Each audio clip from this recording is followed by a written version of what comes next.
I'm 105 years old, and when I look back at my life with the clarity that only time can give, there is one mistake I see people making again and again, across generations, cultures, and circumstances, and it's the same mistake I made myself without even realizing it at the time.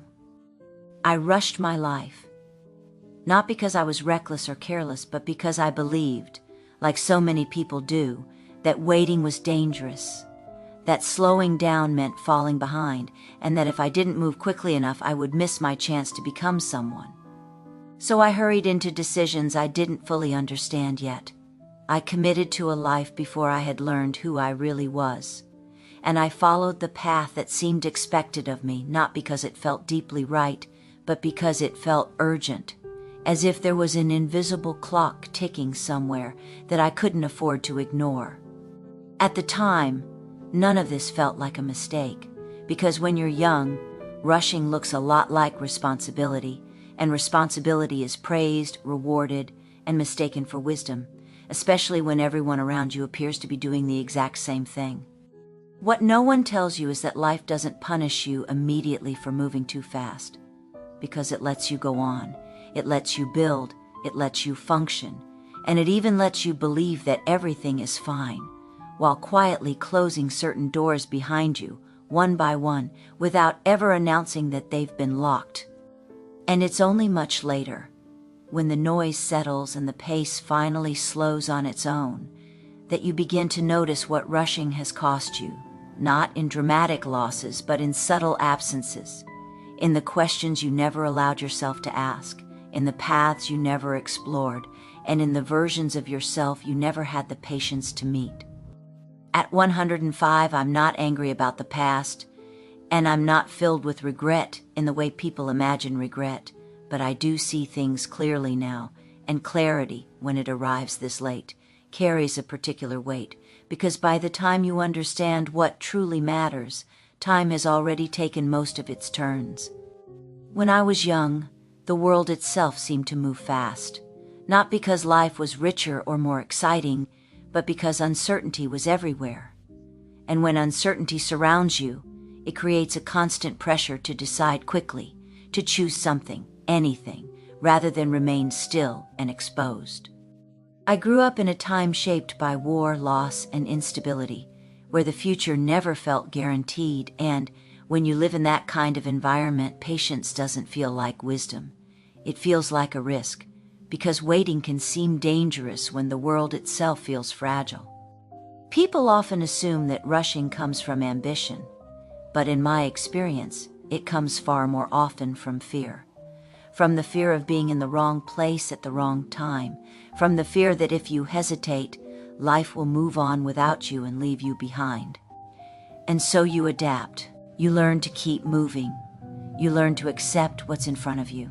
You learn not to ask too many questions, not because you don't have dreams, but because questioning your direction feels like a luxury you can't afford when survival, stability, and belonging appear to depend on momentum.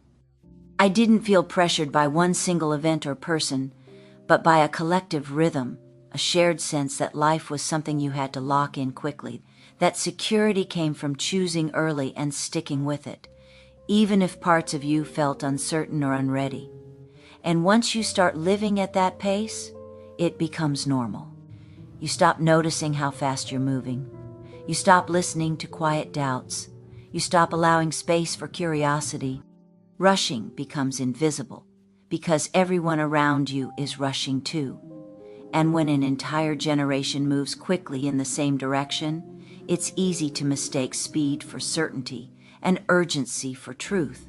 Looking back now, I see that I wasn't running towards something meaningful. I was running away from the discomfort of not knowing who I was yet.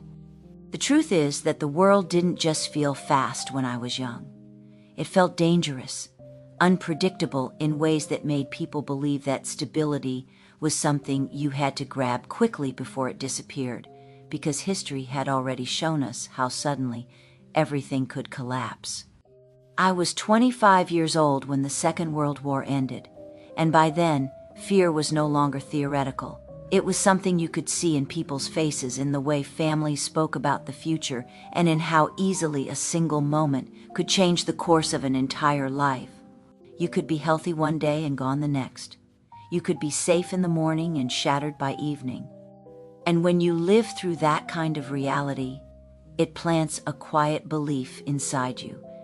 The belief that nothing is guaranteed, and that if you hesitate too long, you may lose your chance entirely. I saw it everywhere.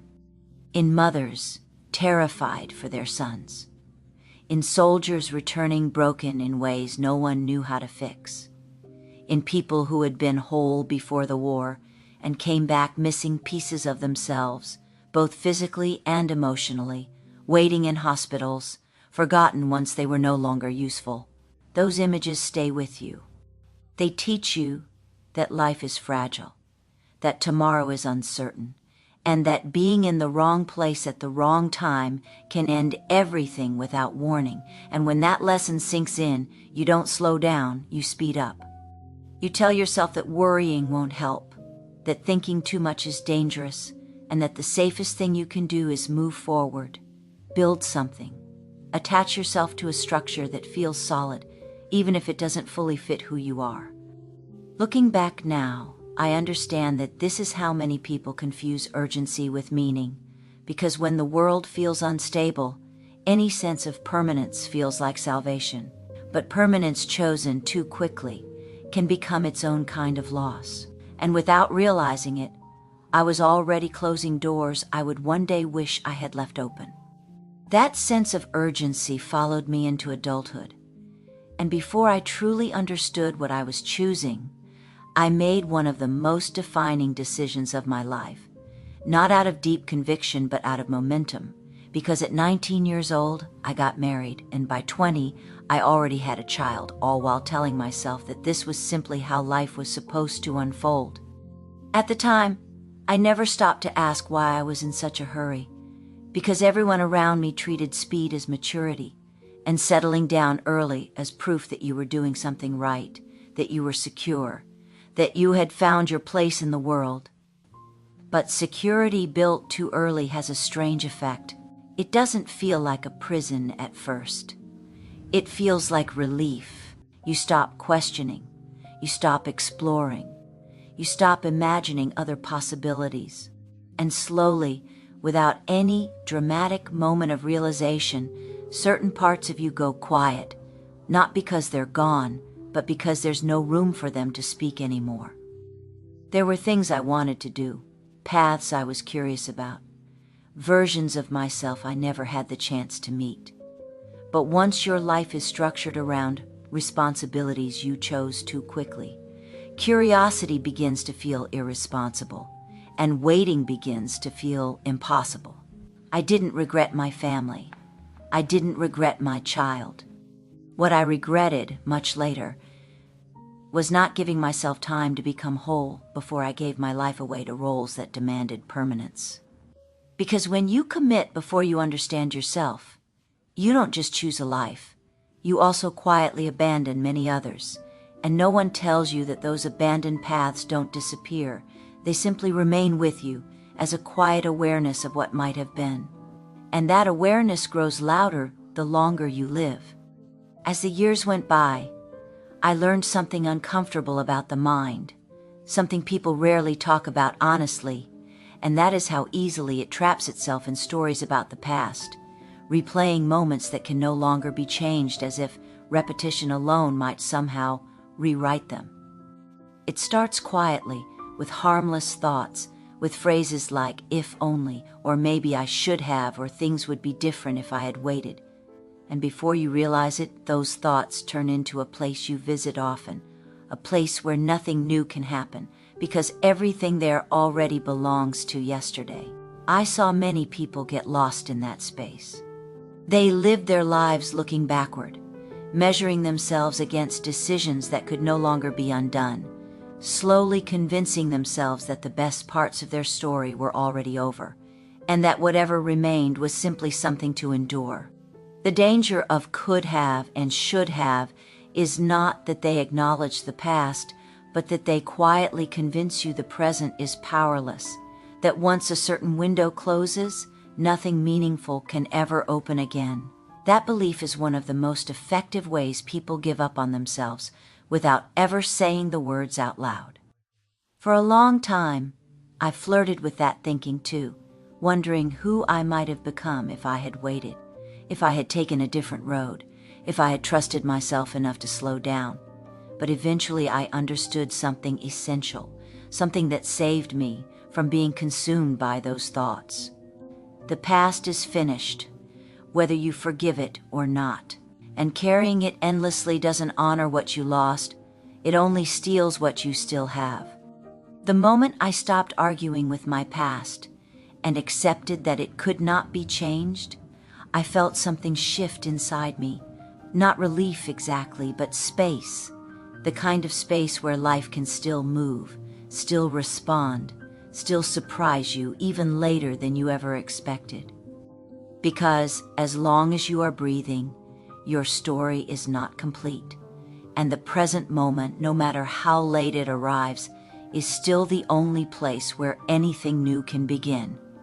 What I eventually realized is that even when many choices are no longer available, life does not become empty unless you decide it has nothing left to offer, because possibility doesn't disappear all at once. It simply changes form as time passes.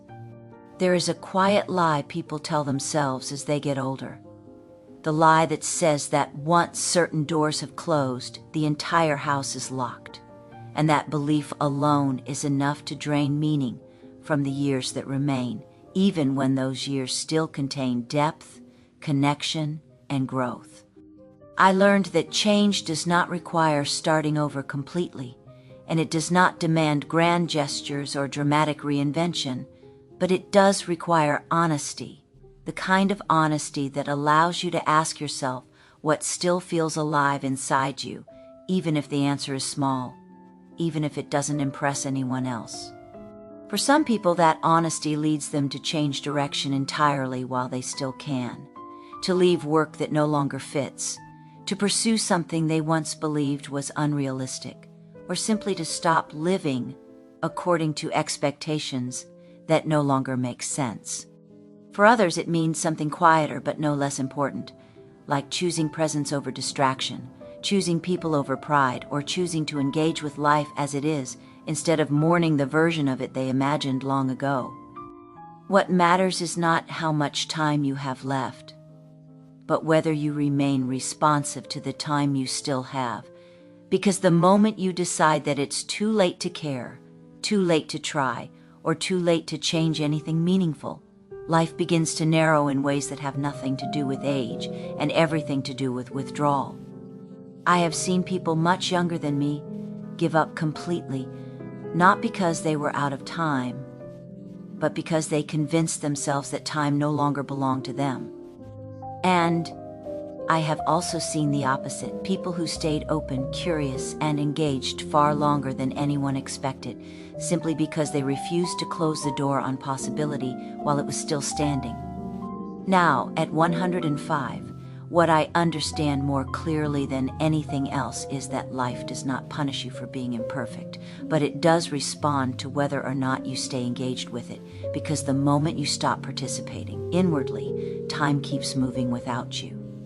People often ask me what the secret is. What habit or belief allowed me to live this long? And the honest answer is that there is no secret at all, only a willingness to remain present, to keep responding to people, to moments, and to reality as it unfolds, instead of retreating into fear or resignation. I am still here not because I avoided mistakes, but because I refused to let those mistakes convince me that my story was finished, and that refusal, more than anything else, kept me alive in ways that matter.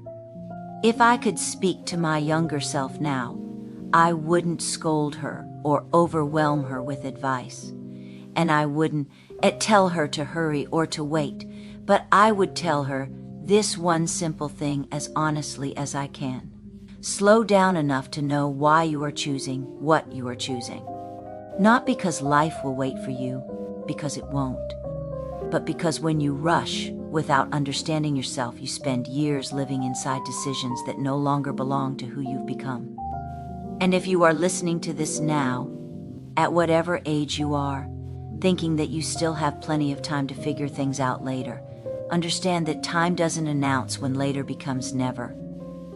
It simply passes quietly day by day while you tell yourself there will always be another moment to begin. There may be fewer turns ahead than you think, but there is still this one, this moment.